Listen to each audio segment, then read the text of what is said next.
Olá, meus caros Honey Badgers, mais uma vez aqui, direto do Principado da Moca, nesta tarde ensolarada e quente de frente para o Clube Juventus.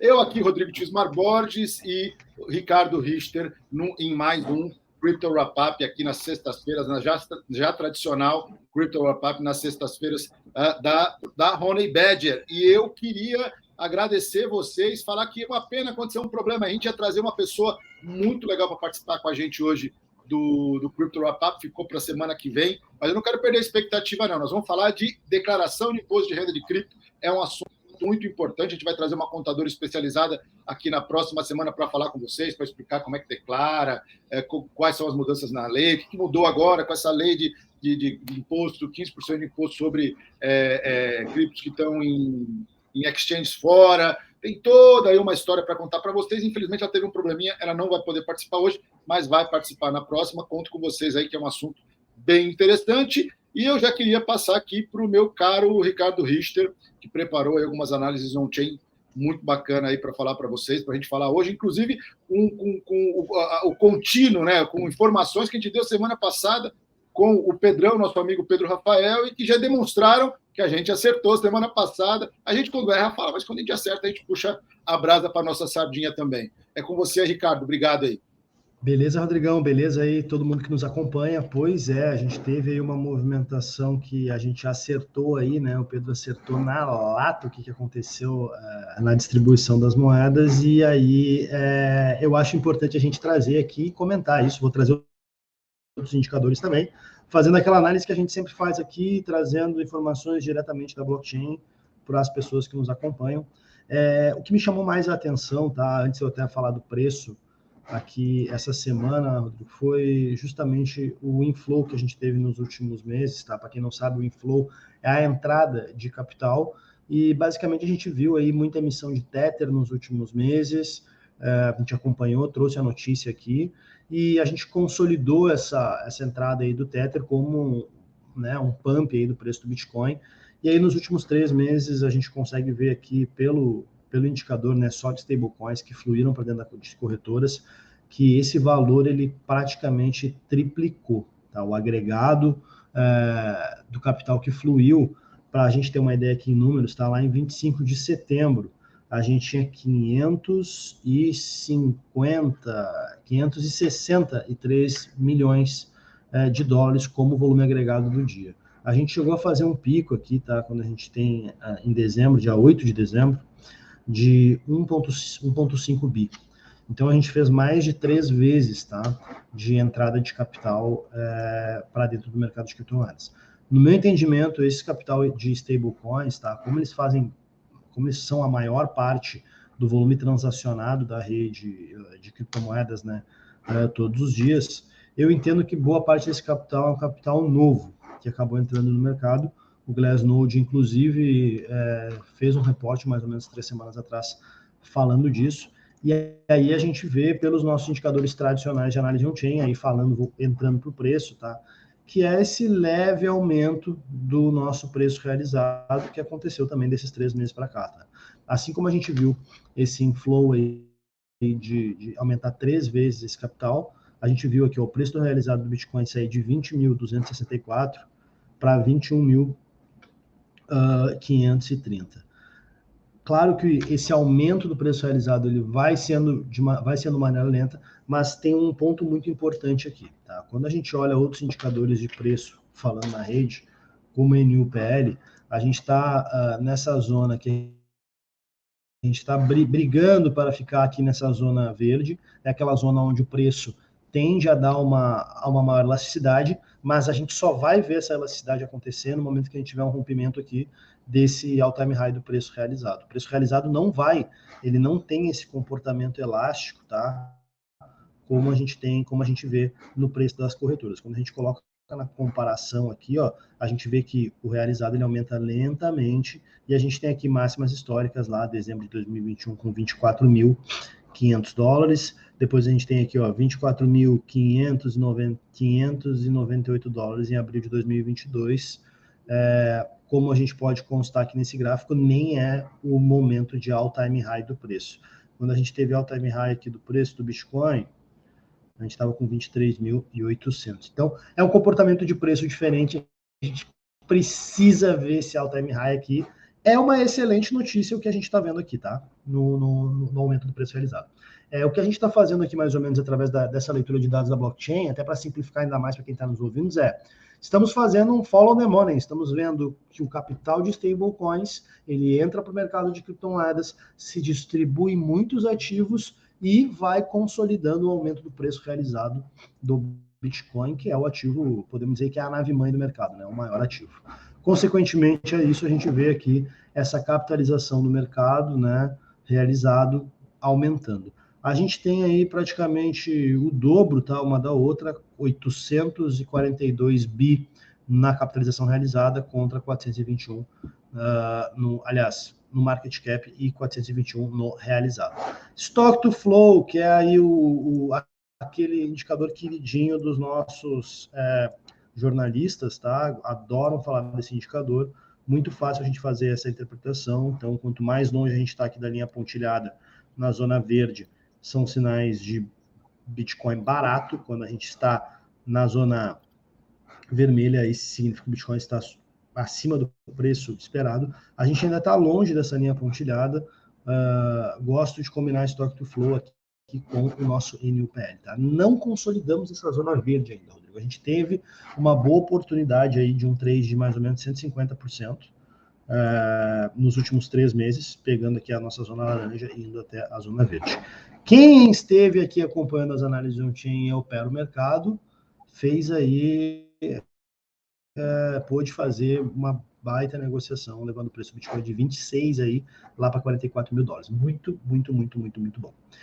Observei também nessa semana, tá? Ainda temos valores elevadíssimos de moedas em lucro, ou seja, a pressão de venda ainda existe, tá? A gente chegou aqui a ter, no dia 8 de abril, 17 milhões e meio de bitcoins contra em lucro, né? Contra 697 em prejuízo, e a gente não está muito diferente disso. A gente está em 17,1 em lucro contra 2,1 em prejuízo. Essa relação ainda está alta, tá? Isso aqui dá mais ou menos 90% ainda da blockchain em lucro. Semana passada, o Pedro trouxe a informação, né, aqui relacionado à quantidade de moedas que a gente tinha em lucro através do RPD. Eu até abri aqui maior para a gente enxergar. A barra que foi o que o Pedro chamou a nossa atenção foi essa daqui, ó, a barra dos 16.400 dólares. Na semana passada, na análise que ele trouxe para a gente tinha 720 mil bitcoins aqui, e agora a gente está vendo aí 701 mil bitcoins. Ele até deu o exemplo que esse número poderia cair, né, em 20 mil BTC. A gente viu 19 mil BTC de queda aqui, então a gente pode dizer aí que a análise praticamente deu redonda. O que acontece? Este lucro dessas moedas aqui que a gente viu sair de 16 mil e ser vendida a mais de 40 mil dólares, ele voltou para o mercado e as moedas voltaram para os balcões das corretoras, tá?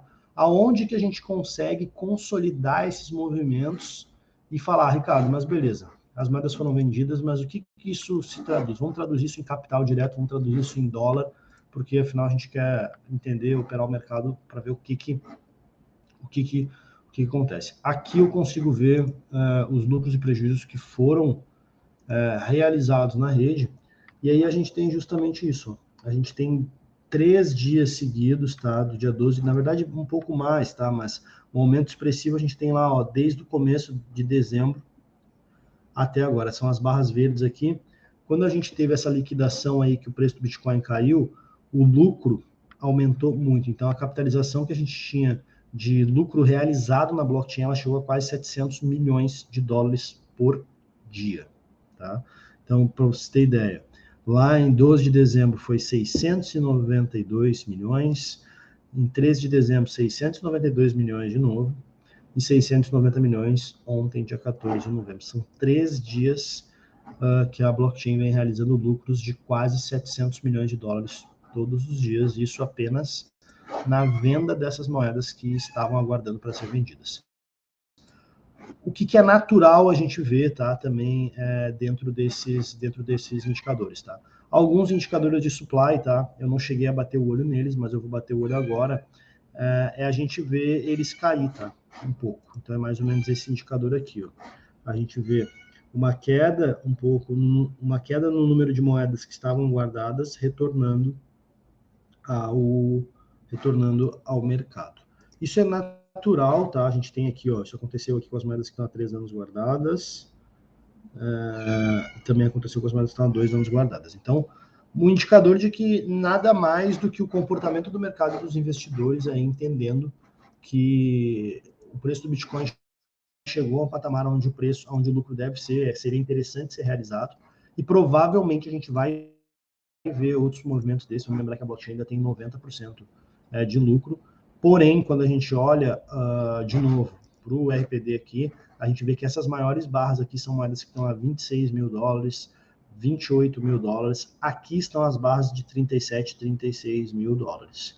Se eu fosse ver o preço, né, do Bitcoin descendo um pouco, eu acho que 41 mil dólares é uma boa resistência, porque a gente tem 1,5% de moedas aqui, e depois 37 mil dólares, a gente tem 1,84% de todo o supply nessa zona de preço. Então, olhando para os números on-chain, é aqui que a gente vai ter uma trava. Essa trava, ela também se assemelha quando a gente olha aqui, ó, nos valores de 21.500 dólares, tá? Que é essa barra aqui, ó. Então, essa zona também é uma zona interessante, por quê? Porque essa é a zona do preço realizado. Toda vez que o Bitcoin é vendido abaixo do preço realizado, lá na outra ponta, quem comprou, é muito difícil que essa pessoa não tenha lucro, tá? Essas negociações normalmente têm aí 90% de sucesso. E aí, para a gente já passar a bola até aqui, Rodrigo, vamos só dar uma olhada. A gente viu o lucro realizado, mas a gente ainda tem porções de lucro não realizado muito grande na rede. Então, nos últimos dias também, como o preço do Bitcoin aumentou, a gente chegou aqui, ó, na casa dos 450 bilhões de dólares de lucro não realizado. Então, ainda tem, se a gente comparar, né, foram quase 700 milhões de lucro realizado contra 450 bi de lucro não realizado, ainda pode ter capital, pode ser capital despejado no mercado aí, realizando esse lucro. Esse capital despejado no mercado vai fazer com que novas criptomoedas, novos bitcoins entrem de novo para o balcão das corretoras, e aí a gente tenha um aumento aí da oferta de BTC, que pode fazer o preço descer ainda um pouquinho antes do final do ano, antes da gente ver essa expectativa aí elevada de aprovação de ETF, de halving. Então, pela estrutura do mercado hoje, pela estrutura da blockchain hoje, eu entendo que a gente ainda pode ver essa bull trap aí se afundar um pouco mais, né? Vamos ficar dependendo de eventos externos aí, cujo o Rodrigo vai comentar agora, tem notícias bastante interessantes aí. Já quero passar a bola para ti, eu não sei se tem alguma coisa para comentar aqui em relação não, enquanto você estava explicando aí muito bem, eu estava olhando aqui na Deribit. Deribit se não a maior bolsa de futuros e opções de cripto do mundo. Estava olhando aqui, por exemplo, o futuro, a opção, na verdade, o contrato futuro do BTC para 29 de dezembro de 2023, a última posição está em 42.357 e variou no dia de hoje, nas últimas 24 horas, os contratos entre 42.170 e 43.362, ou seja, o mercado não está muito esticado, não está assim, está todo mundo pensando, assim, os analistas estão imaginando que vai andar de lado, assim, não tem muita exposição a grandes subidas ou descidas nos últimos até o final do ano, né? E aí, por exemplo, para o ano que vem, por exemplo, a última que tem aqui, fora a Perpétua, né? O BTC para 24 de setembro de 2024 está entre 45 e 46 mil dólares. Então, a expectativa, a taxa de funding também subiu um pouco, a gente falou de 10% na semana passada, está em torno de 14 ao ano, anualizado, chegando às mais longas em 9,2. Então, cara, o mercado demonstra, quando a gente fala de futuros, uma expectativa de que o Bitcoin vai andar mais ou menos nessas linhas aí entre 42 e 45 mil dólares. Não é uma indicação de investimento, obviamente, mas é uma indicação de como o mercado se comporta nesse momento, é uma foto desse momento. Agora, se a gente for analisar Ricardo, os principais fatores que fizeram o preço do Bitcoin ter esse bull, né? Nos últimos tempos, esse pumpzinho. Não pode chamar de bull market, esse pumpzinho. Assim, questão do ETF, na minha opinião, já está precificado.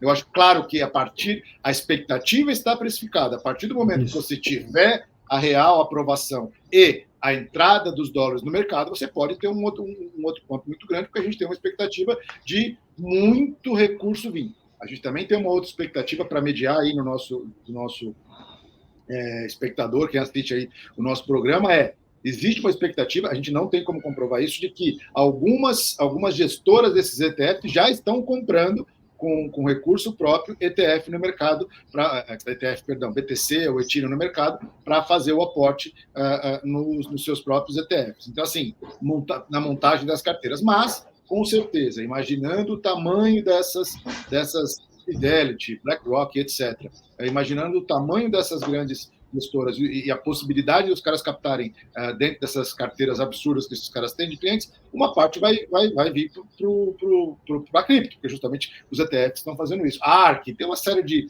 propostas, pelo menos 11 propostas sérias que vão ser avaliadas. A Hashdex, que é uma brasileira, deve ser um dos primeiros a serem analisados agora no começo de 2024. Então, assim, eu acho que o halving o ETF já está precificado. O halving é um evento que vai acontecer, praticamente é esperado no segundo trimestre de 2024. É um evento importante, diminui a disponibilidade, ou seja, a oferta de bitcoins diminui, o que impacta no mercado inteiro. Mas é bom a gente lembrar que quando você olha os all-time highs ligados ao halving, eles costumam acontecer de 12 a 18 meses depois do halving. Então, se existe o halving, é o fator importante. Isso é uma informação. Pois não. Isso é uma informação muito importante, Rodrigo, até porque assim, tem muitas pessoas que estão aqui no canal, que acompanham, talvez não tenham passado por outros halvings antes, né? Eu vejo muita gente comentar que, olha, o Bitcoin ficou mais escasso depois do halving. Na realidade, não é bem assim que funciona, né? Ele cai a recompensa de mineração. Mas se a gente olhar de uma maneira mais macro, o Bitcoin ele fica mais escasso a cada bloco minerado. Né? Então, a escassez, na verdade, se dá por quantos Bitcoins ainda falta a gente minerar. Então, essa noção de escassez aí, o pessoal se dá conta no halving. Né? O pessoal no halving, porque agora, o evento tecnológico realmente marca o processo, né? Mas se a gente for olhar na prática, né? Se a gente for olhar na prática, a gente está aí vendo o Bitcoin ficar escasso todos os dias a cada bloco minerado. A cada 10 minutos. A cada 10 minutos. Eu até coloquei na tela, tá? Esse site que é bem legal, é o Nakamoto Portfólio. Aqui a gente tem várias informações, tá? Em relação aí a preço do Bitcoin, tem várias ferramentas aí que a gente pode usar, analisando o Bitcoin como um ativo financeiro. E como a gente está falando de halving, até para passar a notícia aí atualizada, temos aí 129 dias para este evento que irá acontecer aí e não tem como a gente exatamente. Então, assim, não é imediato. As pessoas, o halving aconteceu em maio. No dia seguinte, o preço do Bitcoin vai explodir. Isso não é normal. Pode acontecer? Pode acontecer muita coisa em cripto. Mas não é necessariamente o que a história nos diz. Então, assim, se você é um investidor de longo prazo, se você acredita na tese do ativo, tanto pelo ativo econômico, mas também pela filosofia dele, saiba que é investimento de longo prazo. As pessoas que eu conheci que ganharam muito dinheiro com cripto ganharam no longo prazo, entendeu? É quem foi colocando ali, fazendo, como você diz, um DCA, ou seja, comprando todo mês, ou mantendo uma exposição por um longo prazo, os hodlers, né, como a gente chama, é quem ganha dinheiro. O operador ganha, quem vive de trade também, sim. Mas aí você tem que ser especialista nisso. Então, assim, são 3 pontos que eu coloquei, né? O ETF, que eu acho que já está precificado, o halving, como eu disse, é um evento importante e está fazendo preço, mas ele, historicamente, o all-time high ocorre entre 12 e 18 meses após o halving, então a gente está falando de 2025, final de 2025. Né? E existem armadilhas nesses eventos macros aí, né? Vamos lembrar, acabei de me lembrar do exemplo aqui de El Salvador, né? Quando El Salvador colocou a lei, fez a lei valer como Bitcoin de maneira legal, a expectativa do mercado é que houvesse um pump naquele dia, né? Porque agora tem um Estado-nação, um país está aceitando aí. E foi justamente o contrário, né? Então o preço do Bitcoin caiu. Pode ser que a gente tenha o halving, no dia do halving o preço do Bitcoin caia. Então, a gente vai ver esse evento acontecer mais para frente, como você falou, aí, na expectativa de 12 a 18 meses. É isso aí.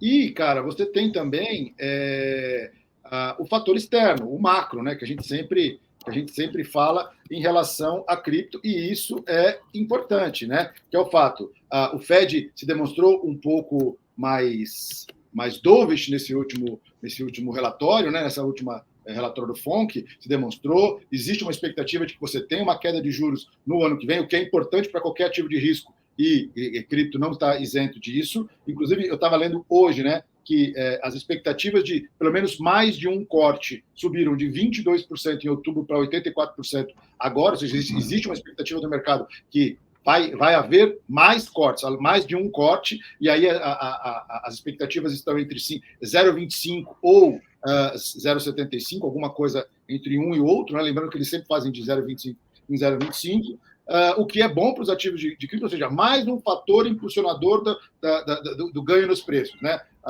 O ETF, o halving, a expectativa de que os juros americanos caiam, o que faz que é importante para todos os ativos de risco, porque existe uma expectativa de subida, ou seja, as pessoas migram de um ativo considerado de menor risco do mundo, que são os títulos americanos, para os ativos de maior risco, porque o ganho é maior e a relação ganho-risco fica interessante de você mudar. Por outro lado, falando do macro também, a inflação americana cedeu, mas cedeu um pouquinho. Ela continua alta, ali perto dos 4%, 5%. A expectativa do FONC é 2% ao ano. A expectativa, ou a meta do Fed é 2% ao ano. Está muito longe disso, né? E todo mundo falando, puta, vai ter uma recessão nos Estados Unidos, vai ter uma recessão mundial, vai ter uma recessão. Cara, na perspectiva americana, essa recessão que estão falando desde o começo do ano não aconteceu até agora. Por outro lado, os Estados Unidos é uma máquina de gerar valor, entendeu? O crescimento continua, o desemprego está muito baixo,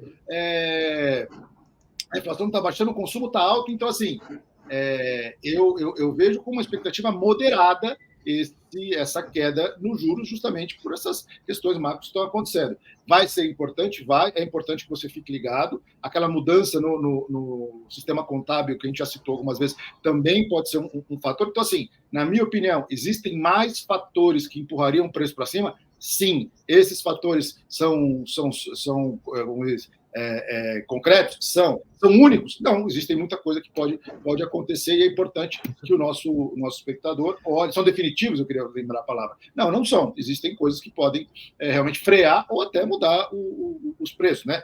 Uma outra guerra, um outro problema, não sei. O mundo está muito risco, está muito complexo nos últimos anos aí. Essa discussão, né, sobre recessão ou não nos Estados Unidos, ela é muito longa, né? A gente poderia falar aqui um papo inteiro só disso, porque fica até a brincadeira aí, né? Os democratas já mandaram avisar que a recessão só vai começar quando eles falarem que só vai começar quando eles avisarem. Foi eleito, né?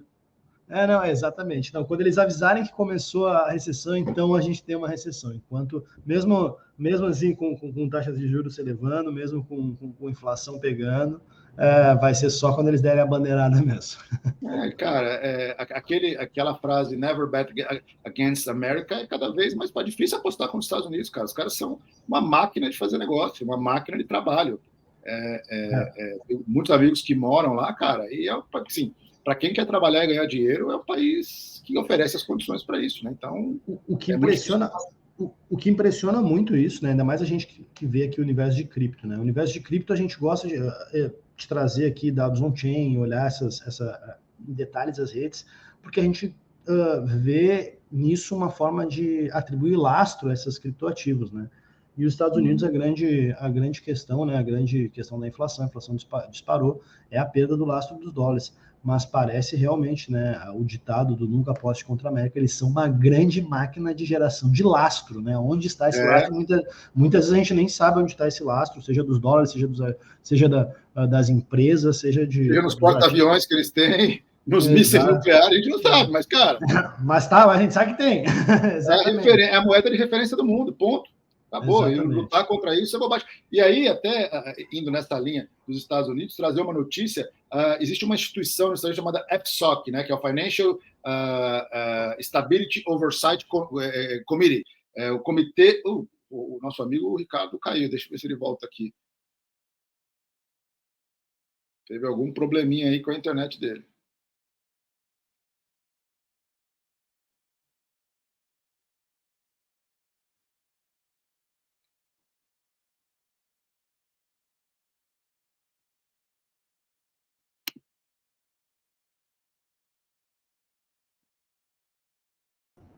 Retornei, aí sim. Ou voltou, Ricardo, você deu uma quedinha aí. Ou eu caí, não sei. Cara, deu uma queda de luz geral aqui, deu uma piscada na luz geral aqui, foi tudo, mas estamos de volta. Entendi. Eu estava falando. Então, existe esse comitê de acompanhamento da estabilidade do mercado, traduzindo, fazendo uma tradução livre aqui, que é um comitê que reúne os presidentes dos principais reguladores americanos, né, e do Fed, obviamente, né? E eles soltaram um comunicado falando, cara, a gente precisa de uma regulação mínima de cripto, né? Finalmente, né? Isso já acontece há muito tempo, mas finalmente os Estados Unidos começaram a sacar que assim, não dá para barrar isso. É um fenômeno que foi a internet, né? As empresas de telefonia adoravam falar, não, a internet vai ser barrada, vamos fazer uma lei contra a internet, isso tudo vai acabar, é uma coisa incrível. Não vai acabar, as pessoas vão se adaptar e ela vai fazer parte da nossa vida daqui para frente, ponto. Né? De várias formas que a gente nem sabe ainda.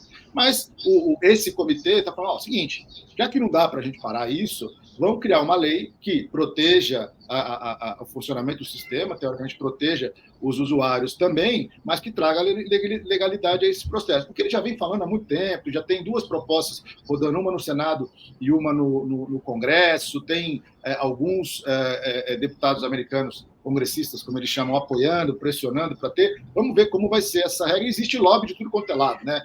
Os incumbentes não querem muito que isso aconteça, mas vai acontecer. A gente sabe que vai acontecer, como também vai acontecer no Brasil. A gente espera que seja algo razoável, que não impeça aí a inovação e a entrada de novos players no mercado. Mas um ponto que me chamou a atenção nesse comunicado é o seguinte: as principais questões ou aspectos que eles estão preocupados são dois, tem correlação: stablecoin e DeFi, né? E DeFi justamente para você regular, porque são serviços financeiros prestados para usuários totalmente desregulados na internet, fora do sistema, o que eu acho extremamente interessante como proposta de valor, como proposta de inovação. Então, eu não sei como seria uma lei para regular isso, né? Como você faria o enforcement, né? Como é que você ia forçar que um sistema que está na internet, que não tem dono, que é um monte de smart contract, siga isso, mas é um problema deles. Agora, o mais interessante que eu achei, falando do caso das stablecoins, é o seguinte: para quem não sabe, existem várias stablecoins no mundo, as maiores são as baseadas em dólar, justamente porque todo mundo quer dólar, que são a Tether e o USDC. Tanto a Tether quanto o USDC, elas têm lastros em ativos financeiros, né, que podem ser moeda propriamente dita, pode ser títulos do governo americano, tem vários títulos lá, inclusive a Tether nos últimos anos mudou muito o perfil dos títulos que ela detém como lastro para melhorar aí a governança desses ativos, mas você tem ali, falando do Tether, a última vez que eu vi, algumas semanas atrás, eram perto de 90 bilhões de dólares em moedas emitidas. Isso significa que eles têm perto de 90 bilhões de dólares ou mais em ativos lastreados. Isso é dinheiro e também títulos do governo. Qual que é a preocupação? Olha que coisa interessante, eu não tinha visto por esse lado. Qual que é a preocupação? Isso é um volume grande de títulos do governo e bondes de empresas, mas assim, é um volume grande de ativos que estão na mão de uma instituição só. Ainda não é a mesma coisa que um grande fundo, como a própria BlackRock, etc., mas isso vem crescendo. E a preocupação deles é o seguinte: se essa curva de adoção continuar crescendo, esse lastro vai aumentar. Quanto mais stablecoin emitida, mais lastro.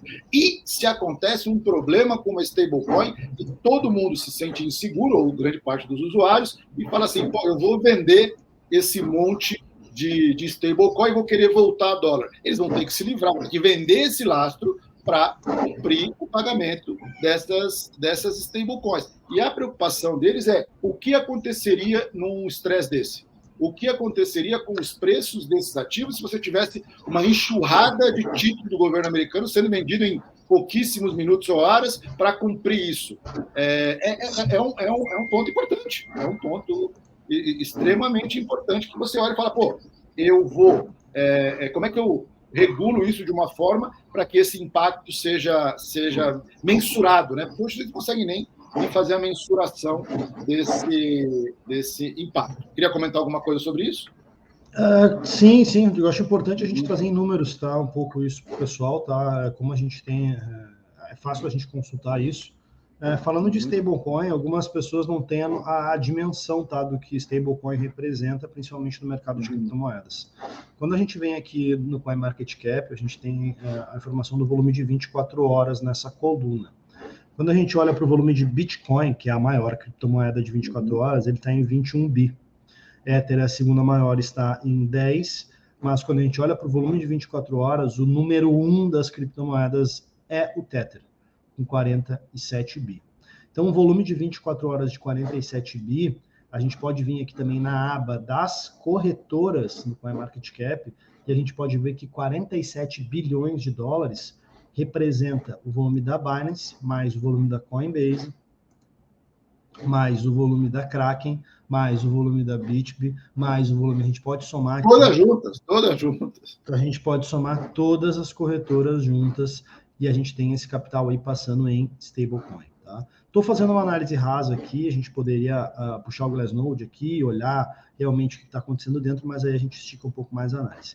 Sobre DeFi, tá? Eu me lembrei que em 2021 eu fiz uma publicação no Medium, que a gente estava mais ou menos aqui, ó, nesses 100 bilhões, tá? Nessa métrica de TLV. O TLV, para quem não sabe, é o Total Value Locked, é o valor total travado que a gente tem em DeFi, em processos, em protocolos DeFi. Então, se a gente vê essa adoção aí, como você comentou, Rodrigo, a gente vê essa curva de adoção aumentando bastante, hoje a gente volta aqui no CoinMarketCap, a gente vê que o agregado do mercado de criptomoedas, né, a capitalização, ela está em 1,59 trilhão. Tá? Uhum. A gente chegou a ter aqui dentro de DeFi, ó, 160 bilhões, 176 bilhões de dólares de valor total agregado.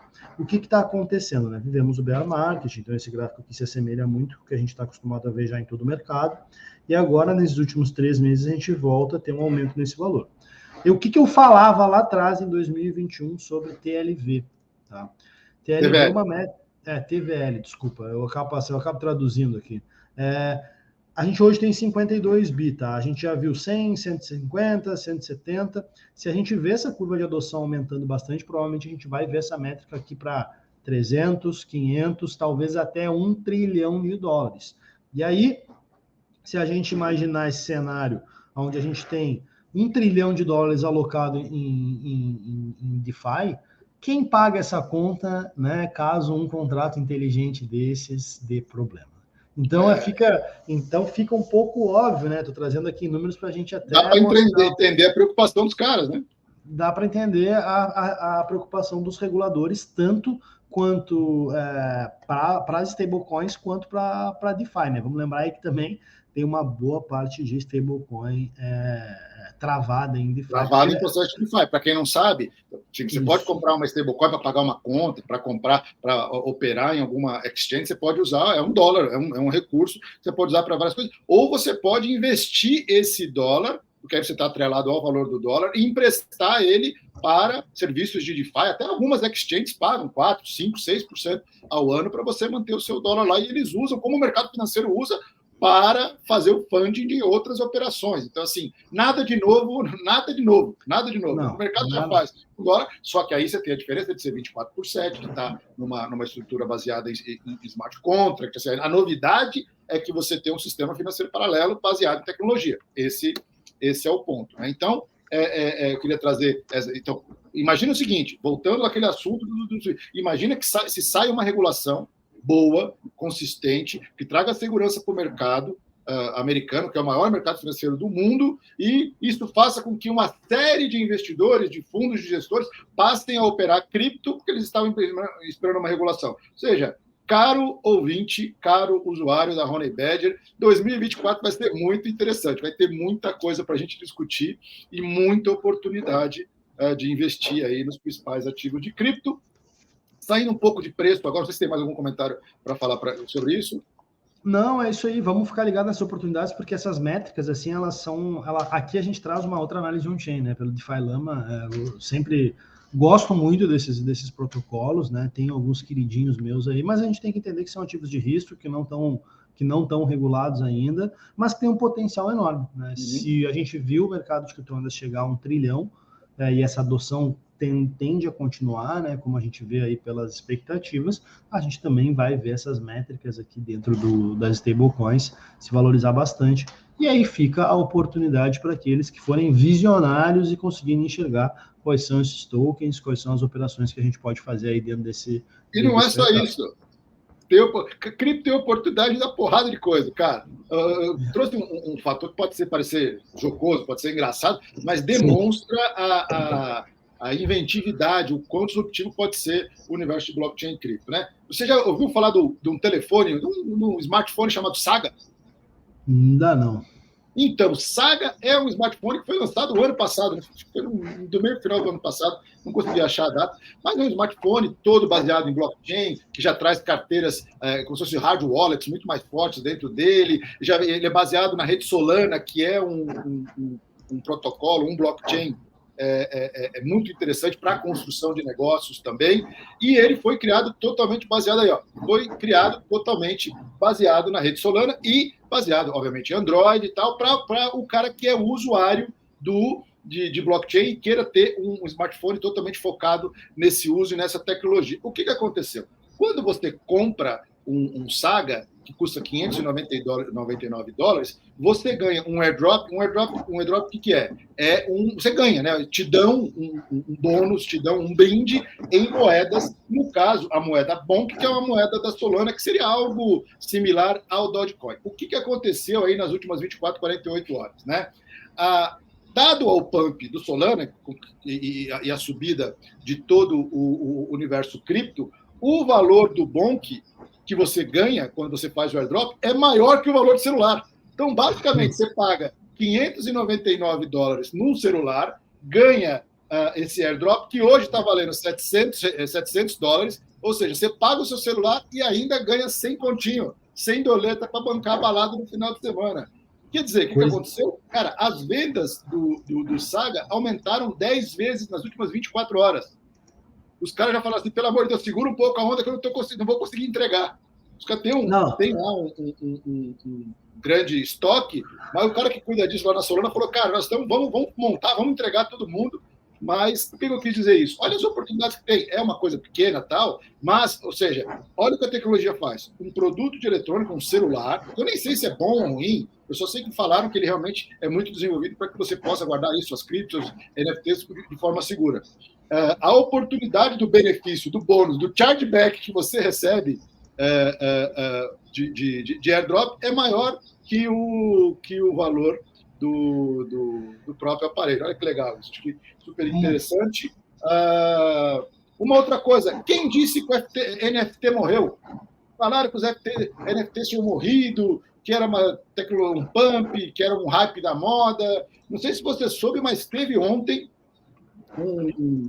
um leilão na Sotheby's, uma casa de leilão super famosa do mundo, de NFTs, que são os cogumelinhos baseados no Mario, no videogame Mario Brothers. E, cara, os caras venderam 4 vezes o que eles imaginavam vender, angariando um total de $450 mil de prêmio. Qual que é a diferença? Esses NFTs são ordinals, foram feitos na rede do Bitcoin, no protocolo, no blockchain do Bitcoin, o que os puristas acham uma merda, porque, congestiona a rede, aumenta o custo, tal. O importante é o seguinte, pode ser que tudo isso seja verdade, pode ser que essa tecnologia morra amanhã, mas demonstra que o interesse por ativos tecnológicos, por ativos intelectuais, por IPs, que eles chamam, né, Intellectual Properties, baseadas em blockchain, não morreu. É só o mercado oferecer aquilo que queira se comprar, seja de hype ou não, que sempre vai ter gente interessada, né?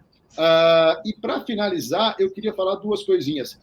Lembra que na semana passada eu falei, na semana passada e 2 semanas atrás, em relação a você pode investir no universo cripto sem necessariamente investir em cripto. Você pode investir comprando ações no mercado tradicional, no TradeFi, como eles chamam, ações que são ligadas às mineradoras, Marathon e etc.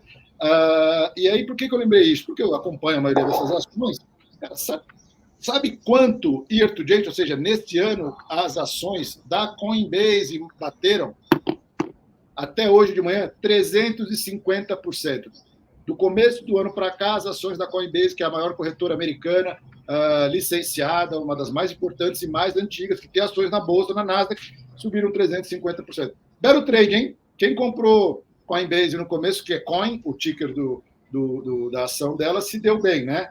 Então, só para demonstrar que mesmo no mercado tradicional, você tem possibilidade de fazer trades muito interessantes em relação ao mundo cripto. E para terminar com uma notícia não tão boa aqui, a gente teve de ontem para hoje, um hacking, né? Ou seja, uma invasão, na verdade, injeção de código malicioso que poderia causar problemas de perda de moedas na Ledger. A Ledger é uma empresa francesa muito, assim, das mais antigas, né?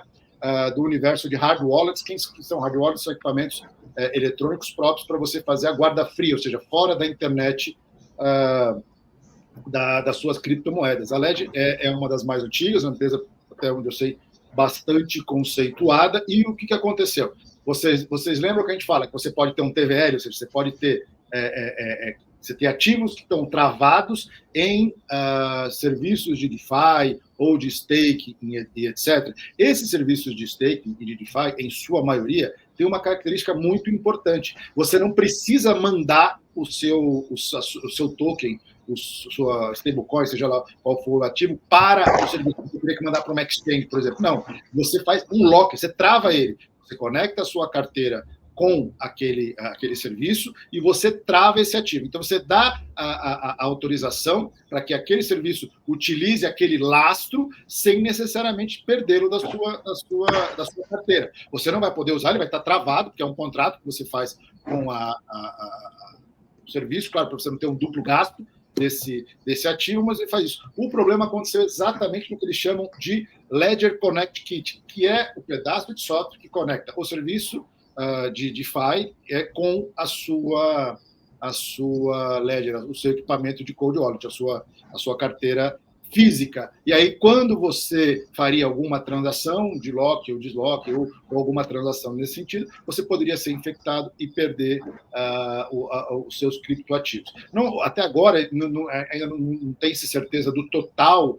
Falam de 150 a 400 mil dólares em valor de mercado. Isso, sinceramente, é pouco, se imaginar de num hacking grande. Claro, suja a imagem do mercado e tudo, porque os haters vão bater pra caramba de que tá vendo, mais uma vez teve um hacking e tal, como se não tivesse em banco, né? Como se banco não tivesse problema, não tivesse fraude, não tivesse... Eu tenho certeza, se a gente fizer conta, com certeza, os hackings, né, ou os problemas que ocorreram de fraude, não sei o que, nos bancos, são muito maiores do que o universo cripto. Então, isso é uma bobagem. Mas, sim, impacta a questão moral, aí, impacta na imagem dos criptos, impacta na imagem de uma empresa, infelizmente, que até onde a gente sabe que é uma empresa muito séria e investiu. Ela já avisou o mercado através do Twitter e outras comunicações para que os usuários não fizessem movimentações até ela poder resolver esse problema.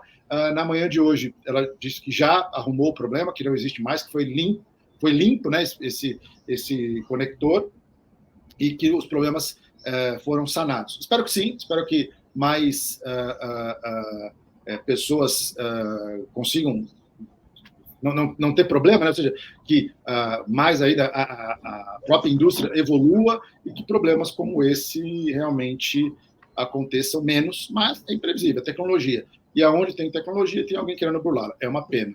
Então é isso, eu queria finalizar aqui dessa forma, 43 minutos e meio, tá bom, né? De programa, tá ótimo. Agradecer a todos os nossos ouvintes, desejar aí um ótimo final de semana com a sua família. Deve ser um final de semana bem quente, pelo menos aqui no Sudeste brasileiro. Então aproveite, pegue um sol, que faz bem para a saúde, toma vitamina D.